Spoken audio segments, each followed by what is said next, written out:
ઉના તાલુકાના સૈયદ રાજપરા ગામે દરિયાકાંઠે આવેલી પ્રોટેક્શન દિવાલ તાઉતે વાવાઝોડા દરમિયાન ક્ષતિગ્રસ્ત થઈ હતી। યોગ્ય સમારકામના અભાવના કારણે તળિયાના તોફાની મોજાના કારણે ગામમાં આવેલું મકાન ધરાશાયી થયું।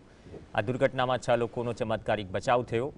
2018થી અત્યાર સુધીમાં 20 જેટલા ઘર ધરાશાયી થયા છે, જ્યારે 12 લોકો ઘરવિહોણા બન્યા છે, પરંતુ હજુ સુધી સરકારી સહાય મળી નથી। દિવાલને થયેલી ક્ષતિના કારણે કેટલાક માછીમાર પરિવારો જીવના જોખમે ઝૂંપડામાં રહે છે। ग्रामजनों वारंवार रजूआत थता तंत्र निष्क्रिय।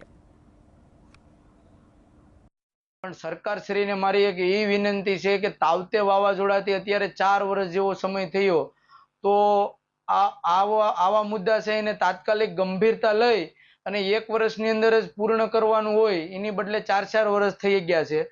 तो हजी आमां समय न डिले करता अमारा जे लोको त्यां विस्तारमां रहे छे तेने स्थळांतर करवानी वातने साइडमां मूको, पण त्यां वैकल्पिक व्यवस्था टेटापोल के त्रिकोणिया पत्थर मूकी अने वैकल्पिक व्यवस्था करावो।